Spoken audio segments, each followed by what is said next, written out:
बातमीपत्रामध्ये आता पाहणार आहोत सकाळच्या महत्त्वाच्या 100 बातम्या अतिशय वेगवान स्वरूपात। सुरुवात करूयात।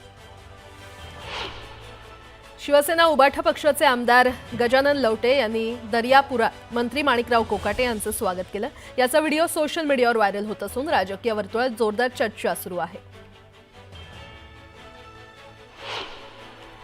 सत्ताधाऱ्यांच्या पोटात आहेत ते आता सदा सरवणकरांच्या तोंडातून बाहेर पडतंय अशी टीका शिवसेना उबाठाचे नेते वैभव नाईक यांनी केली आहे। लोकप्रतिनिधींना निधी मिळाला पाहिजे, मात्र जे ठेकेदार आत्महत्या करतात त्यांना आधी पैसे द्या असं म्हणत सत्ताधाऱ्यांची मनमानी सुरू असल्याचा आरोप नाईक यांनी केलाय।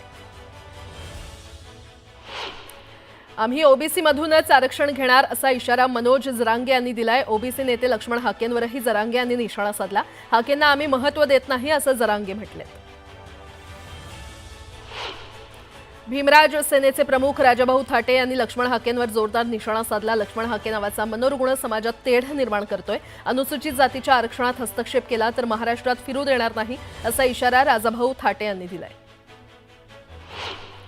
जालन्यातील मंठ्यात मराठा आंदोलकांनी ॲडव्होकेट गुणरत्न सदावर्तेंना काळे झेंडे दाखवले। जालन्यातून नांदेडच्या दिशेने जात असताना मराठा आंदोलकांनी काळे झेंडे दाखवत घोषणाबाजी करून सदावर्तेंचा निषेध नोंदवला। मनोज जरांगे दोन समाजात तेढ निर्माण करत असल्याचा आरोप करत वकील गुणरत्न सदावर्तेंनी जशास तसं उत्तर देण्याचा इशारा दिलाय। जरांगेंनी मुख्यमंत्र्यांवर केलेल्या टीकेचाही सदावर्ते यांनी समाचार घेतला। गुणरत्न सदावर्ते हिंगोली जिल्ह्यामध्ये दाखल होताच मराठा आंदोलकांनी त्यांचा ताफा अडवण्याचा प्रयत्न केला। औंढा हिंगोली महामार्गावर येळेगाव सोळंके इथे मराठा समाज बांधवांकडून घोषणाबाजी करण्यात आली। मराठा आरक्षणाच्या जीआरमुळे ओबीसी समाजावर अन्याय होत असेल तर सरकारच्या विरोधात जायला मागे पुढे बघणार नाही असा इशारा भाजप आमदार परिणय फुके यांनी दिलाय। महायुतीकडून कोल्हापुरातील विकास कामांच्या उद्घाटनांचा धडाका सुरू आहे। विकास कामांच्या उद्घाटनादरम्यान खासदार धनंजय महाडिकांनी काँग्रेसवर भ्रष्टाचाराचे आरोप करत कोल्हापूर महापालिकेवर महायुतीची सत्ता स्थापन करण्याचा निर्धार केलाय। आमदार संजय गायकवाड यांनी स्थानिक स्वराज्य संस्थांच्या निवडणुकांबाबत केलेल्या वक्तव्यावरून मंत्री शंभूराज देसाई यांनी सारवासारव केली।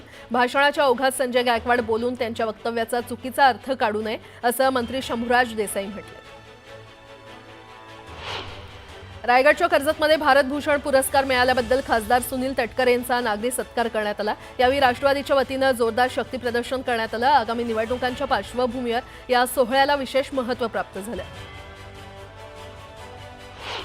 वखारीत साठवलेला कांदा सडून खराब होतोय तर दुसरीकडे खरीप हंगामातील पीकही अतिवृष्टीमुळे हातातून गेल्यानं शेतकरी उद्ध्वस्त झालाय। अशा परिस्थितीमध्ये दुष्काळ जाहीर करण्याऐवजी निकषांचं कारण सांगून सरकार शेतकऱ्यांच्या जखमांवर मीठ चोळतंय अशा शब्दात खासदार अमोल कोल्हेंनी सरकारवर निशाणा साधलाय। आता एक मोठी बातमी। आता रिकामं ठेवू नका, काहीतरी जबाबदारी द्या अशी मागणी धनंजय मुंडे यांनी पक्षश्रेष्ठींकडे केली आहे। रायगडमधील कार्यक्रमात धनंजय मुंडेंनी प्रदेशाध्यक्ष सुनील तटकरेंसमोर जबाबदारी देण्याची मागणी केली। यावर योग्य वेळी मुंडेंना संधी देऊ असं प्रत्युत्तर सुनील तटकरे यांनी दिलंय। रायगडमधील कर्जत पोलीस मैदानात सुनील तटकरेंचा नागरी सत्कार करण्यात आला आणि यावेळी धनंजय मुंडेंनी ही मागणी केली। दरम्यान धनंजय मुंडे यांची मागणी ऐकून अनेकांच्या भुवया उंचावल्या। तटकरेंनी कायम आम्हाला मार्गदर्शन करत राहावं, आमचं चुकलं तर नक्कीच कान धरावा आणि नाही चुकलं तर ठीकच, तरीही चालतंच असं म्हणत धनंजय मुंडे स्वतःला सावरण्याचा प्रयत्न त्यांनी केला। त्यामुळे चर्चांना उधाण आलंय।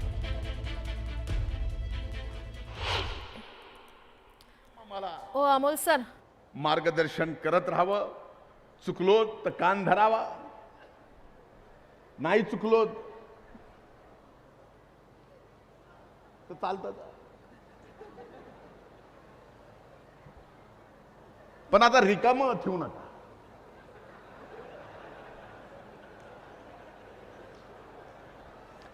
जबाबदाऱ्या कसं हीच विनंती करतो की मला काम द्या, त्याचा अर्थ वेगवेगळ्या पद्धतीने होत असतो। योग्य वेळेला या संदर्भातला निर्णय कारण त्यांनी राजीनामा दिला, काही कारणाच्यामुळे न्यायालयीन प्रक्रिया चौकशीची सुरू आहे, त्या संदर्भातला निर्णय पक्षश्रेष्ठी आणि युतीचे नेते मुख्यमंत्री अजितदादा एकत्रितपणे बसून घेतील। पुन्हा एकदा बातम्या पाहणार आहोत वेगवान स्वरूपात। हर्षवर्धन सपकाळ यांचं त्यांच्या पक्षात स्थान काय, त्यांना त्यांच्या पक्षातील नेते सन्मान देतात का, असा सवाल विचारत भाजप प्रवक्ते केशव उपाध्यायांनी पंतप्रधान मोदींवरील टीकेचा समाचार घेतला. मनमाडमध्ये नवरात्रोत्सवात आयोजित होणाऱ्या गरबा आणि दांडियामध्ये मुस्लिम तरुणांना प्रवेश नाकारण्यात आलाय. विश्व हिंदू परिषदेनं हा निर्णय घेतलाय. दरम्यान मुस्लिम धर्मगुरू आणि सामाजिक कार्यकर्त्यांनी या निर्णयाचं स्वागत केलंय. नवरात्रोत्सवात मुस्लिमांना प्रवेश देऊ नका असा इशारा विश्व हिंदू परिषदेकडून देण्यात आलाय. यावर हिंदुत्ववादी नेते प्रवीण तोगडी यांनीही यावर प्रतिक्रिया दिलेली आहे. नवरात्रोत्सवाशी मुस्लिमांचा संबंध नाही, गरब्यात हिंदूंनी कुणालाही येऊ देऊ नये, सगळ्यांचं ओळखपत्र चेक करावं असं प्रवीण तोगडी या म्हटले. मंत्री अतुल सावे यांच्या वाहनावर तरुणानं दगडफेक केली होती. या प्रकरणी छत्रपती संभाजीनगरमधील पुंडलिक नगर पोलीस ठाण्यात गुन्हा दाखल करण्यात आलाय आणि हा तरुण मनोरुग्ण असल्याची माहिती समोर आली असून या रुग्णाला येरवडा येथील रुग्णालयामध्ये दाखल करण्यात आलंय. आता एक सविस्तर बातमी. जळगावात शेतकऱ्यांच्या प्रश्नांवरून सुरू असलेल्या राजकीय संघर्षामध्ये आता पालकमंत्री गुलाबराव पाटील आणि शेतकरी नेते बच्चू कडू यांच्यातला वाद शिगेला पोहोचलाय. बच्चू कडू यांनी केलेल्या आंदोलनानंतर गुलाबराव पाटील यांच्या निवासस्थानी पुढील आंदोलन करण्याचा इशारा दिला होता. यावर पालकमंत्री पाटील यांनी शुक्रवारी धरणगाव येथील एका कार्यक्रमात बच्चू कडूंना थेट आव्हान दिले. किमान 7 गुन्हे दाखल केलेले आहेत आणि त्यांना असं वाटतं का एक हा गुन्हा दाखल झाला तर बच्चू कडू थांबणार आहे. उलट आता जास्त ताकदीनं लागू. आता आम्ही ते फाटक तोडलं त्या कलेक्टरच्या हिसाला. आता तिथल्या पालकमंत्र्याच्या घरापर्यंत आमचा मोर्चा जाईल. बच्चू भाऊ म्हणले की गुलाबराव पाटलाच्या घरी मोर्चाकडे तू येणार काका पाहिजे इथं देख तू ही जाव एक सगळा गाव मा. बच्चू भाऊ म्हणले की गुलाबराव पाटलाच्या घरी मोर्चाकडे तू येणार काका पाहिजे इथं देख तू ही जाव एक सगळा गाव मा. गुलाबरावचं प्रेम कमळावर वाढलेलं आहे. मला वाटतं एवढा चांगला गुलाब सोडून तुम्ही कमळाच्या पाठीला लागले गुलाबराव. आणि राहिली गोष्ट तुमच्या गावात याची, तर तुम्ही राज्याचे मंत्री आहो. तुम्ही आता एका गावचे थोडे आहे आणि तुमची इच्छा पूर्ण करू ना गुलाबराव. आम्ही येऊ तुमच्या घरी. 5 तारखेला मी जळगावमध्ये आहे. तुमच्या गावात, तुमच्या जिल्ह्यात आहे, तुमच्या आजूबाजूला आहो. तुम्ही जर म्हटलं तर घरी येऊ. पाहू काय व्यवस्था करता येईल तुमच्याकडून. हे बघा, मी आणि ते शेवटी संघर्षातून वरती आलेले लोक आहोत आणि ते जर म्हणत असतील की मी शेतकऱ्यांचा विषय सोडला तर हे त्यांचं गैरसमज आहे. आणि त्यांनी मला म्हटलं आहे की मी तुमच्या गावात येतो, चहा प्यायला येतो. त्यांनी मूळ सांगताना त्या दिवशी आले त्यावेळेस ते बोलले की पालकमंत्र्याच्या घरी मोर्चा काढा. मग मी म्हटलं माझ्या गावात या. पालकमंत्र्याच्या घरी मोर्चा काढा. मी म्हटलं गावात या. आणि गुलाबरावांना कमळाचं काय आणि कमळाचं काय, तर तुम्ही पण कमळाबरोबर आणि पंजांबरोबर सगळ्यांबरोबर तुम्ही पण राहिलेले आहेत. त्यांनी स्वतःच म्हटलं होतं की पालकमंत्र्याच्या घरी मोर्चा काढा. मी म्हटलं या. हे कोण नाही म्हणणार. मी असं म्हणेल उद्या मी बच्चू कडूच्या घरी मोर्चा काढतो, बच्चू कडू गुच्चूप असतील का, ते म्हणतील या. मी पण म्हणतो या. पुन्हा एकदा बातम्या वेगवान स्वरूपात. आजपासून केंद्र सरकारनं जीएसटी दरामध्ये सुधारणा लागू केली आहे आणि त्याचा फायदा मध्यम वर्गाला सर्वात जास्त होणार आहे. खरेदी वाढणार असून अर्थव्यवस्थेला नवीन बूस्टर मिळणार आहे. त्याच पार्श्वभूमीवर पंतप्रधान मोदींनी आत्मनिर्भरतेचा नारा देत स्वदेशी वस्तू खरेदीवर भर देण्याचं आवाहन केलंय. जीएसटी कपातीनंतर टीव्ही कंपन्या 2,500 ते 85,000 रुपयांपर्यंत किंमत कपात करतायत आणि 32 इंचांपेक्षा मोठ्या स्क्रीन असलेल्या टीव्हींवरील कर दर 28% 18% आलाय. तांत्रिक बिघाड आणि अत्यल्प प्रवासी संख्या या कारणांमुळे अनिश्चित काळासाठी मोनोरेल बंद करण्यात आलेली आहे. या मोनोरेल मार्गावर आता नव्या गाड्यांच्या चाचण्या महामुंबई मेट्रो संचलन मंडळानं सुरू केलेल्या आहेत. या गाड्या लवकरच प्रवासी सेवेमध्ये दाखल होण्याची आशा व्यक्त केली जाते. पंतप्रधान नरेंद्र मोदी आज अरुणाचल प्रदेशच्या दौऱ्यावर आहेत. पंतप्रधान मोदी 3,689 कोटी रुपयांच्या जलविद्युत प्रकल्पासह 1,291 कोटी रुपयांच्या पायाभूत प्रकल्पांच्या कोनशिलांचं अनावरण करणार आहेत.